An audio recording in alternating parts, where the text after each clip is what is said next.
إنا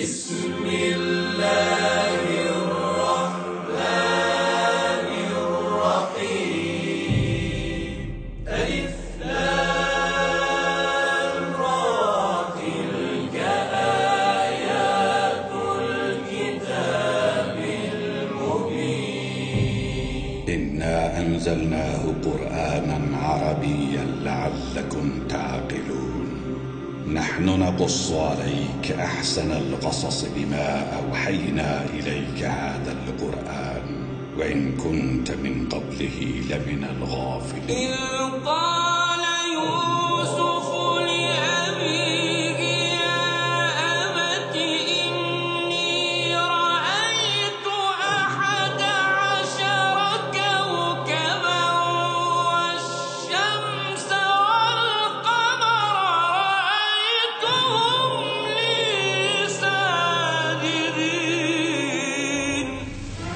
আলিফ লাম র, এগুলো হচ্ছে একটি সুস্পষ্ট গ্রন্থের আয়াত।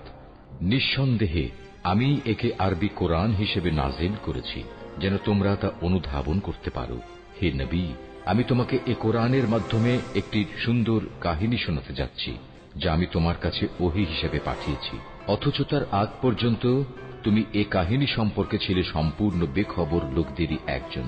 এটা হচ্ছে সে সময়ের কথা যখন ইউসুফ তার পিতাকে বলল, হে আমার পিতা, আমি স্বপ্নে দেখেছি 11টা তারা, চাঁদ ও সূরজকে আমি এদের আমার প্রতি সাজদাবনত অবস্থায় দেখেছি। একথা শুনে তার পিতা বলল, হে আমার স্নেহের পুত্র, তুমি তোমার এই স্বপ্নের কথা কিন্তু তোমার ভাইদের কাছে বলে দিও না, তারা তোমার বিরুদ্ধে ষড়যন্ত্র আঁটতে শুরু করবে, কেননা শয়তান মানুষের খোলাখুলি দুশমন।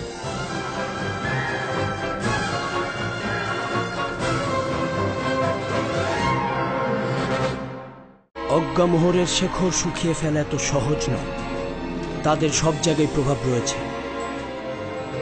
এমনকি আমার মাতা বানরটিকেও বিশ্বাস করতে পারছি না, এবং আমি চিন্তায় থাকি হয়তো প্রথম আঘাত তার কাছ থেকেই আসবে। যখন সে রাজ দরবার থেকে বের হবে, নীলিফার তাকে খবর দিয়ে দেবে। তোকে আমি কোথায় পাবো? আমি সবসময় রাজ দরবারের আশেপাশেই থাকবো, চোখ ঘুরালেই আমাকে দেখতে পাবেন। উপযুক্ত ফুসতে কাজটা সেরে ফেলবি, ঠিক আছে?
আজ আমনকে সম্মান জানানোর দিন না?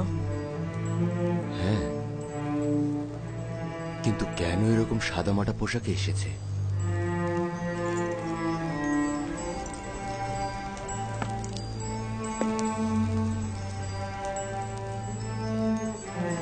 আজ মিশরবাসীর খোদা আমুনের কুদরতে পৌঁছানোর দিন। এই দিনে আমুন একটি যুদ্ধে যান এবং মিশরের পূর্ববর্তী খোদাকে পরাজিত করেন এবং নিজে মিশরের খোদা হিসাবে আবির্ভূত হন। মিশরের জনগণ প্রতি বছর এই দিনটিকে সম্মানিত দিন মনে করে থাকেন এবং মিশরের বাদশাহ বিশেষ দিন হিসাবে পালন করে থাকেন। আমুনের মূর্তি এখানে থাকার এটি একটি কারণ।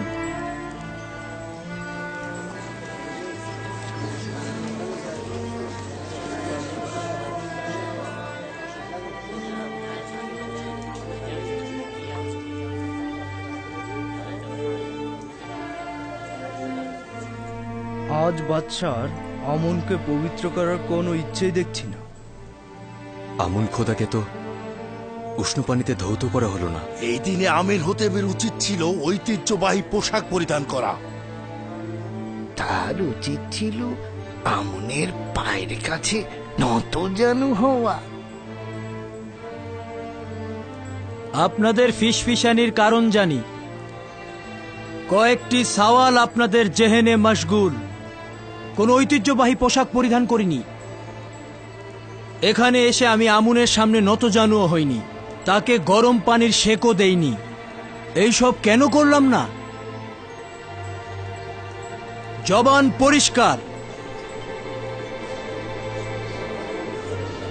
আমি আজ থেকে আর আমুনের ইবাদত করছি না, একাত্মবাদী খোদার উপর ঈমান এনেছি।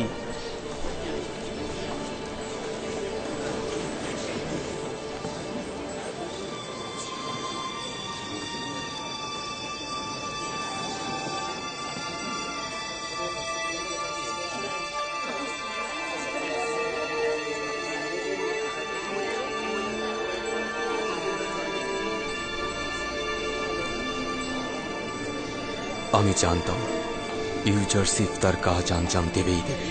হ্যাঁ, আমি একাত্মবাদী খোদা, আসমানের খোদার প্রতি ঈমান এনেছি এবং আপনাদের আমুন খোদার সঙ্গে আমার কোনো কাজ নেই। সবাই স্বাধীনভাবে ধর্ম পালন করবে। কি বলছো আমিন হতেব? তুমি এসব কি কথা বলছো? কেন, কি হয়েছে? বন্ধ করুন আম্মাজান। আপনারা পুরোহিতগণ এই মূর্তি এখান থেকে বাইরে নিয়ে যান। অখনাতুনের রাজমহলে এখন আর আমুনের দরকার নেই। এখন থেকে ইবাদতখানা থাকবে না। ইবাদতখানার খাদেমদের সাথেও কোনো কাজ নেই। আপনাদের বলছি, এইখান থেকে এই মূর্তিটি বের করে নিয়ে যান।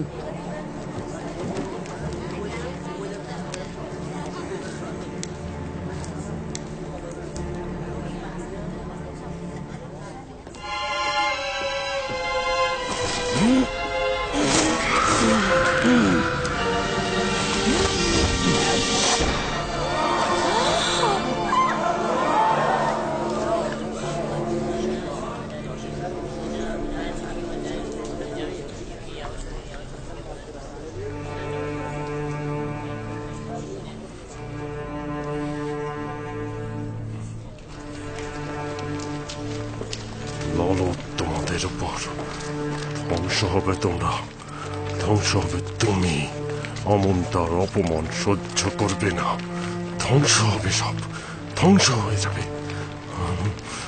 অমন তার অপমান কোনোদিন সহ্য করবে না। সবাইকে ধ্বংস হতে হবে, ধ্বংস হয়ে যাবে সব কিছু। অমনের অপমান সহ্য করবে না অমন।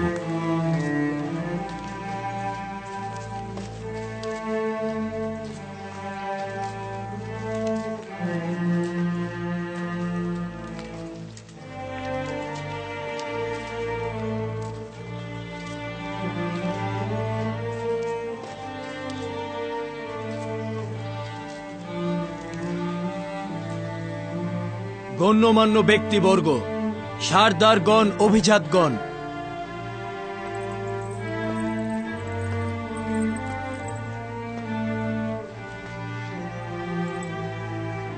আজ থেকে আমি একাত্মবাদী খোদার ইবাদত করব এবং নিজের নাম আমেন হতেবের পরিবর্তে অখনাতুন রাখলাম।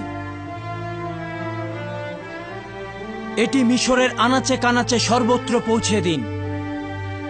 মিশরের বাদশার নাম অখনাতুন, অর্থাৎ আতুনের ইবাদতকারী, একাত্মবাদী খোদা।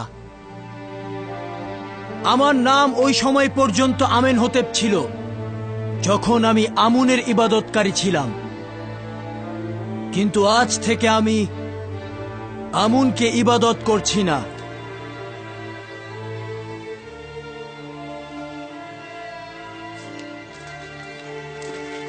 রাজমহলে কুফরি হুকুমত করেছে। আমুন ও আমুনের ইবাদতখানা এখানে না থাকাই ভালো। আমুন এসব কুফরি অবশ্যই সহ্য করবে না। দেখে নিও, আমুন তাদের দুর্ভাগ্য একদিন নিজের হাতে লিখে দেবে।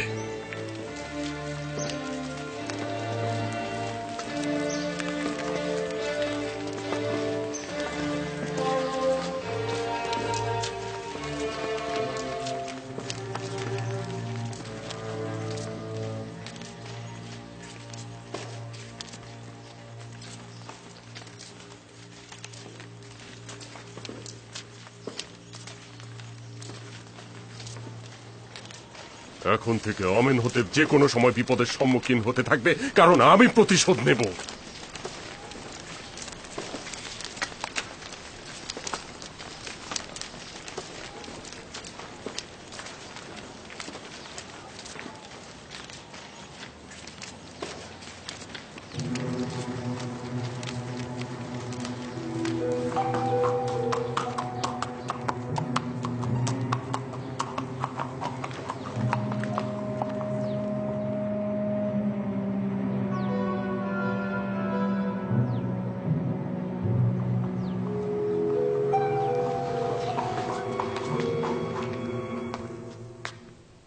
আমাদের সকলকে এখন থেকে আরো অধিক মনোযোগ দিয়ে কাজ করতে হবে, নয়তো সঠিক সময়ে গম গুদামজাতকরণের তৌফিক হাসিল করতে পারবো না।